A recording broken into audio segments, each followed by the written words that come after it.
mission now. I'm on a mission now. I'm on a mission now. I'm on a mission now.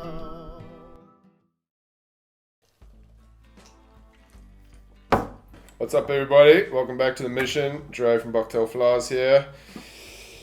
In case you missed it, where the fuck you've been if you have missed it, Ahrex has got a new hook on the market, which is the new Bob Popovics Ahrex Beast hook. The 290 and the 292 comes in a long and a short version.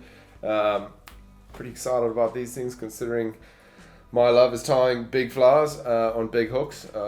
This one's come out, and if you want to have a little bit more in-depth look at the hook, we shot a little review on this, just giving you a little bit more detail about the hook itself. Today what we're going to do is tie a fly on one. So it is a beast hook. We are going to, in typical mission fashion, go against the grain, and we're not going to tie beast. If you want to have a look at how to tie beast flies, check out the previous video that we shot tying sort of mini beast mono extension fly. Today what we're going to do is take this hook and we're going to tie a sort of extended hollow fly, something nice and large, but also kind of show you a little bit how this new design from Bob with this really long shank on a really strong, tough ass hook is going to enable you to tie bigger patterns without necessarily just tying a beast fly. So let's get into it. We're tying on the 6.0 292 version, so that's the long version, and we're going to get stuck in. Enjoy. So Ahrex 6.0 in the vise.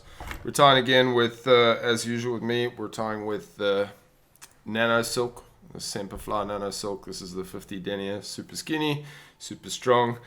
So let's just go and get loaded up. There's a lot of real estate to tie flies on these new hooks, right the way back to the end. So what we're looking to do with this pattern, we're kind of going to freestyle it a little bit. So it's a hollow fly, some hollow tying techniques in it, primarily going to be bucktail. We're tying with bucktails, some hackles, a little bit of flash, and a little bit of punk rock purple squirm pitch to finish. Get started, we want to start with the longest bucktail we can find. If you don't have the long stuff, not the end of the world. What we're going to do is make use of some hackles just to give us a bit of extended length. So the idea with this is basically I'm just wanting to, with these new hooks, the fact that they are that much longer, giving you a little bit more real estate to tie on the shank, you can extend your hook profile or your fly's profile quite nicely and create a nice big pattern, a nice long pattern, without necessarily having to tie on a mono extension. So swimming upstream as always. Start off with bucktail, fairly sparse pinch here, 3 wraps. As I think I said before, I find with this, the weight of this bobbin, this thread, the 50 denier 12/0, I find that just holds the right kind of tension, which allows you to 360 with your bucktail nicely. I'm going fairly straight. Just going to pinch that in a bit. Just want to double check I've gone all the way around, which I haven't. Right, now we're covering all the way around. Nice sparse tie, one more wrap. Tighten that up. So as you can see, I've flared that bucktail a little bit. So it's basically going to be building the base for me to add hackles. As key with any bucktail, a lot of flies, less is more. Just sort of keep in mind that you're going to be building and building and building as you go forward. The beauty of this hook is that you're able to kind of create nice big spaces, tying a lot of materials over a lot of lengths, whether you're doing fades or anything like that, adding flash, adding hackles at stages. You can do that without having to crowd everything on a much shorter shank. So we're just going to go in with that right there. Move forward just a touch. A good friend super glue.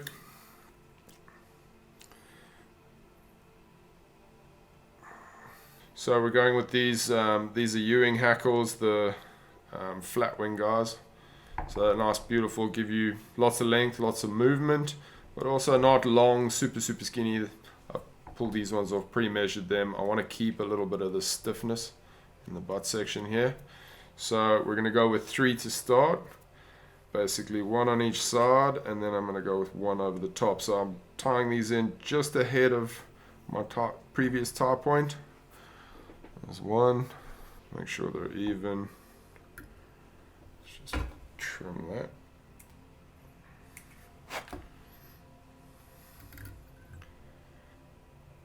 I'm not tying these in super tight just yet, just because I want to get them into position. Get them where you want them.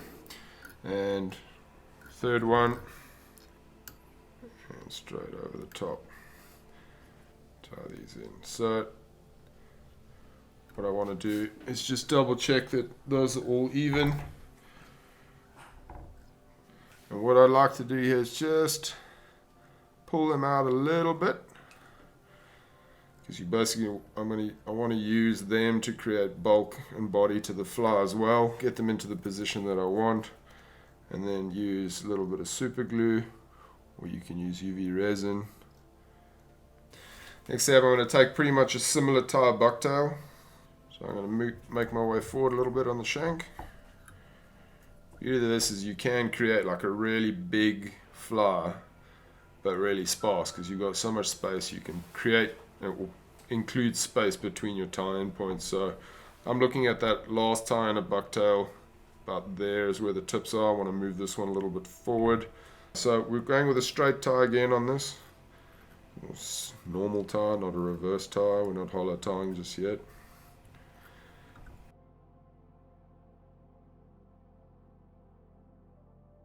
Let me just work this around.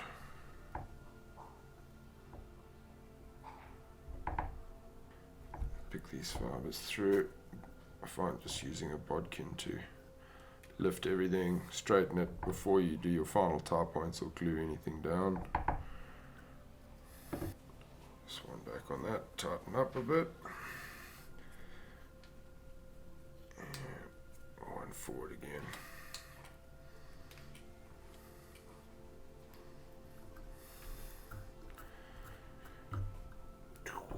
That's kind of what I'm looking for, that sort of shape. It's starting to get a little more on the belly. Before I tie in on the top now, I want to start adding a bit more shape to the belly. I'm going to do the first of our reverse ties. Just going to come forward a little bit, maybe a little bit more. Butt's facing backwards. 1, 2, 3 wraps. At this point, I just want to be on just the underside of the fly, and we can tie that, pull that nice and tight. I'm now winding back towards the point of the hook, away from the eye, to create a little flat spot right there, because we're going to bullet tie this, so my thread is now on this side of that flat spot. What I like to do is just pull all those fibers up, split it over the hook so you're getting it 50-50. Take your thumb and just press it down, and then pull all those fibers back. Make sure everything's straight. Get all these looser, shorter ones. I'm going to take 1, 2 wraps. Just make sure that we're evenly spread on both sides. And pull tight. Pull down tight, and then just wind your way forward a little bit to lock it in. Down onto the shank, take a few more winds just so it's locked in.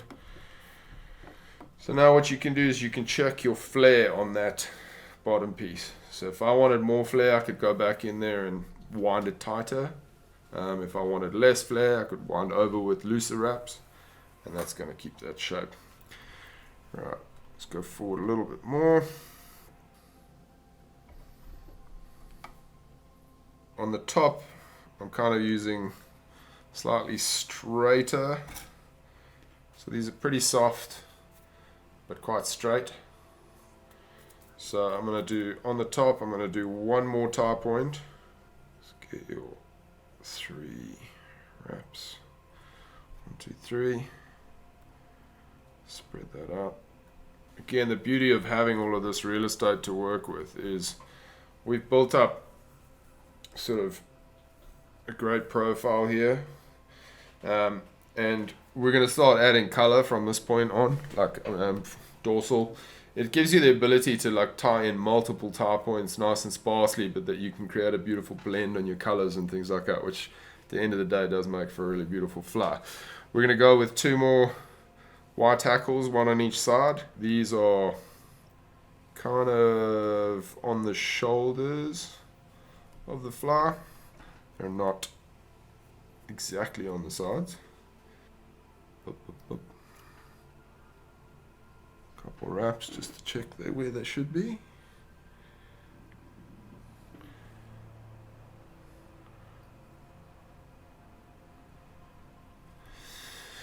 And we're going to add a little pink highlight to this, just because these are such beautiful hackles. What I do like to do with this one is make it pretty long. So measure it out. I'm going to want it to go past those 2 that I tied on the side, almost to the same length as the longest of the previous tie. I'm just going to go flat down the middle with this one.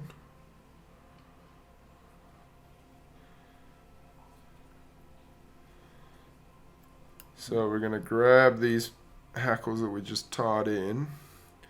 Again, like we did on the previous stage, I like to just pull them out a little bit so that they've got a little bit of bulk. That little guy there as well. Super glue them in place. Now we're going to start introducing color. We're going to be tying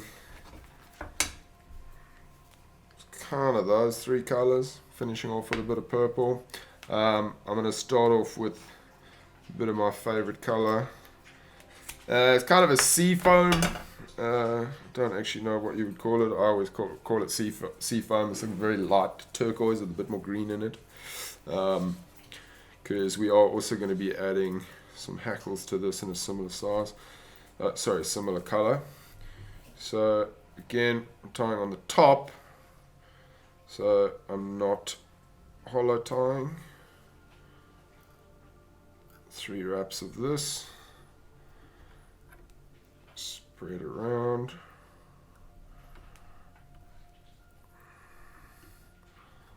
Kind of almost got fully to the bottom. So this is pretty crinkly stuff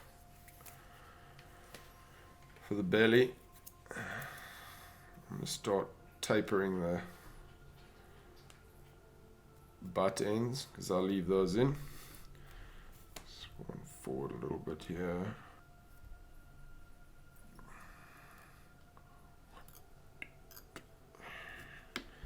Three wraps again. Tighten up and one back. Again, just grab all those together, pull them up, back over the point of the hook. Take your right thumb and just flatten them down. Take your left hand, sweep them back, and just make sure you've got as even as possible spread. So I'm wanting these to be sort of halfway around the hook shank.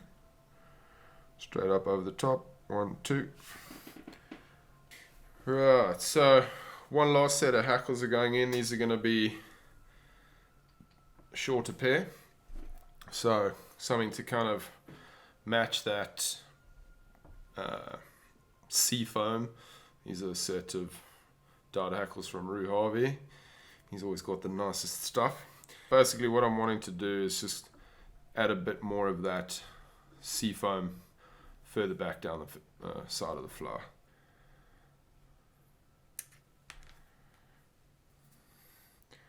And these are going just on the sides.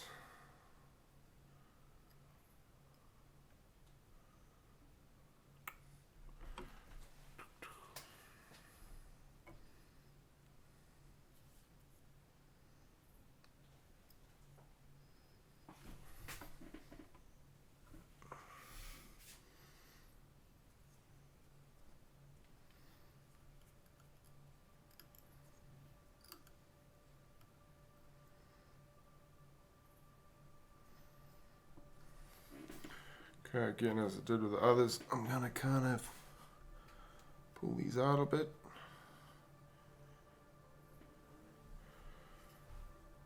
And then chuck in some super glue. So depending on the density of your flower that you want, you can tie something like really sparse here. Because you've got so much space, you can space it all out. So I'm gonna go with fairly sparse little bit of this blue, whatever kind of color blue that might be. Regular tie this, spread those fibers out a bit, tie those in. So for the belly at this point, as I'm tying forward, I'm not really worried about a whole bunch of uneven lengths. I kind of want to fill that out so that the tape is filling in naturally rather than a lot of hard exact lengths. We're gonna bullet tie this one again. 1, 2, 3 wraps. Spread up and again winding backwards, and again grab all of those fibers, pull them up, split them with the hook point, and then use your thumb of your right hand just to push them down and hold them in place. Straight up over the top with a bullet tie again. 1, 2. Just double check we are kind of where we want to be. And pull that down nice and tight so it flares. One forward. Stroke and stroke and stroke. Super glue is your friend. So we're going to add another tie of this blue. Slightly shorter piece now. Let's see, matching up against that, I'm now shorter than the previous tie point. 1, 2, 3. I'm going to spread that around, tie it down. On the belly itself, I probably want to put 2 more tie points in, so I think I'll put 1 in now. Even crinklier, and I want to go shorter. So I want to. So we're going to come in here with this tie again on the belly.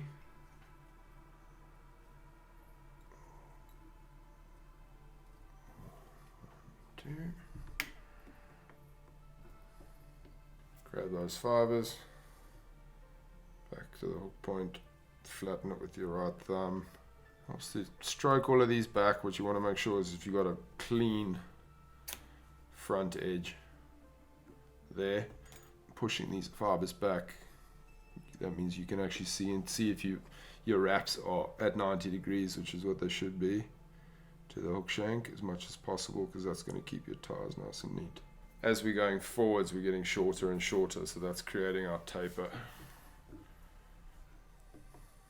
Drop a super glue to hold that in place. Now we want to go with this sort of nice dark royal blue. I still want to keep that slightly flatter profile on the top, so I don't want the hair to flare too much. So I'm going to be picking fibers from somewhere up here near the tip, which in theory on most tails are a little bit more hollow. A little less hollow, so they don't flare as much as stuff from the base here would do. So this is one of the few times where I actually cut the bucktail just from the space perspective, where I cut the bucktail after I tie it in. 1, 2, 3 loose wraps on top. Get this around the sides. And then tie it in. So again, I'm not wrapping super tight towards the back of the flower. So my thread is now on the far end here. If I were to pull that tight, it's going to create a lot of flare. So I kind of use those as the wraps at the back as locking wraps. Now I'm going to wind forward. You can see now my thread's closer to the butt ends, and I can really tighten it down there. Grab these guys and trim those out of the way as short as I can. Okay, then we'll clean that up there. I'm going to finish this off with some purple squimpish. Don't need a hell of a lot of this stuff, but I do like the lengths and the colors it comes in, because it comes in an unbelievable range of colors. Got nice length to it. I don't like to use it in heavy amounts. Yeah, kind of like any synthetic, does matte a little bit more, so you really don't need a lot of this stuff, but it does give you huge length. I don't know if I need that much length.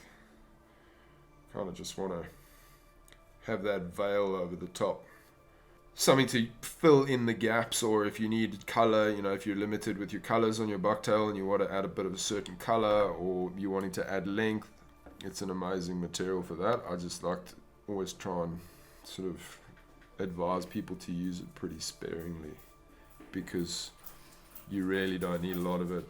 It's got a lot of movement in the water. Kind of different to Naiad.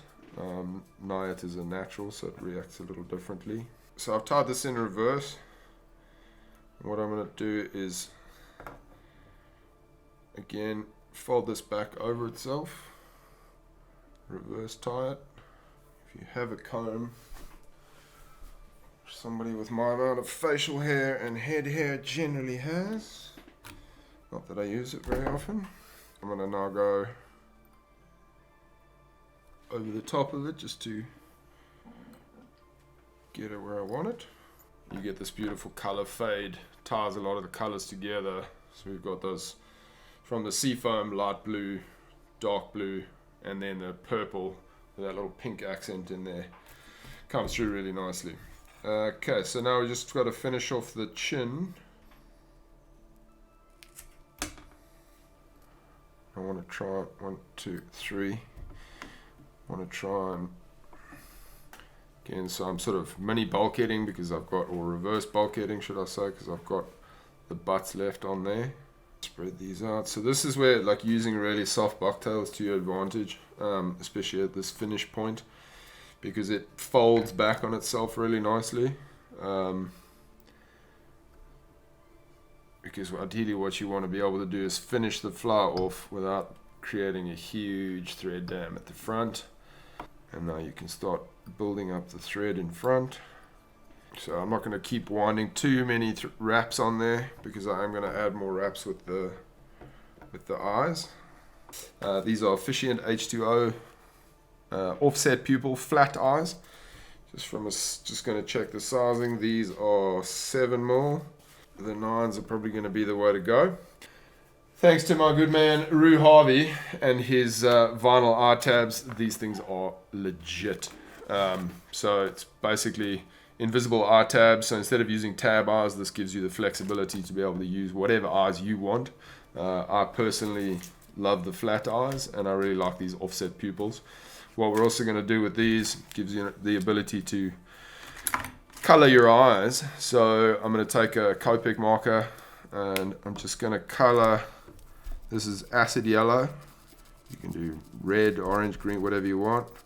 Just going to color the eyes in. 2 of them. These tabs, you just peel them off. Like that. What I'm going to do is I'm going to stick these down over the eye. This one. Get them so the pupils match in the same direction. And what I'm going to do is tie these in backwards. So we're going to take the eye side of it, and that's actually going to face inwards.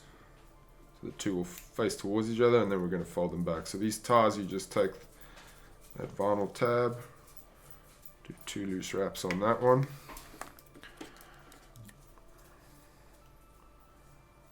So now I'm just going to try and even those out. Make sure they're where they're supposed to be.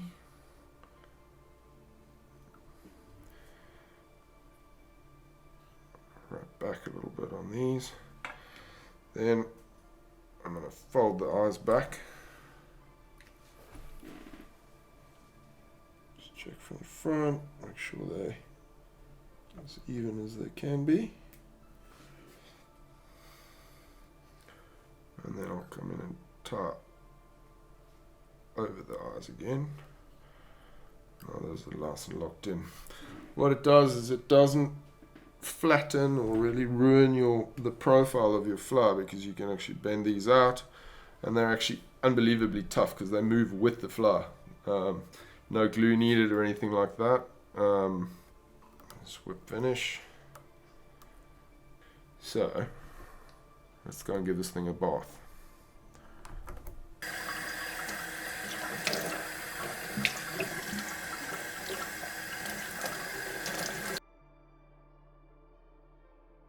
Normally I'd probably just wet this and let it hang overnight, see what happens, but we're gonna speed it up with some heat.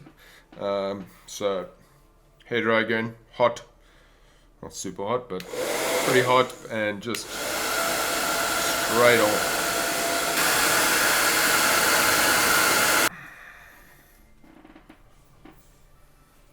It's easier to actually hold it with a pair of pliers while you're blowing.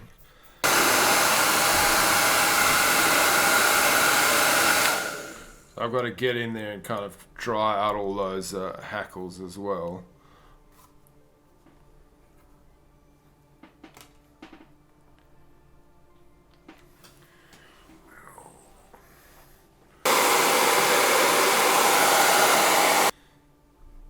So I'm going to use some Raid Zap.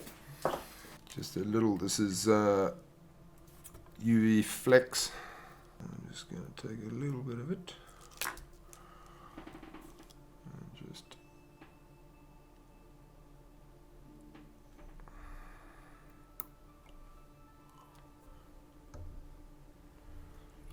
check it's covering everything you want it to cover. Fibers are sitting where you want them to sit before you hit it with the torch, which probably needs a charge, but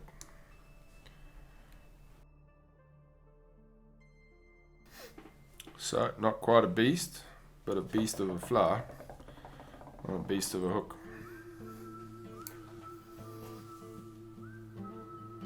We've got a nice fade through there. Pretty colours, finished off with that squimpish on top. Root Harvey's art tab eyes, and all sitting on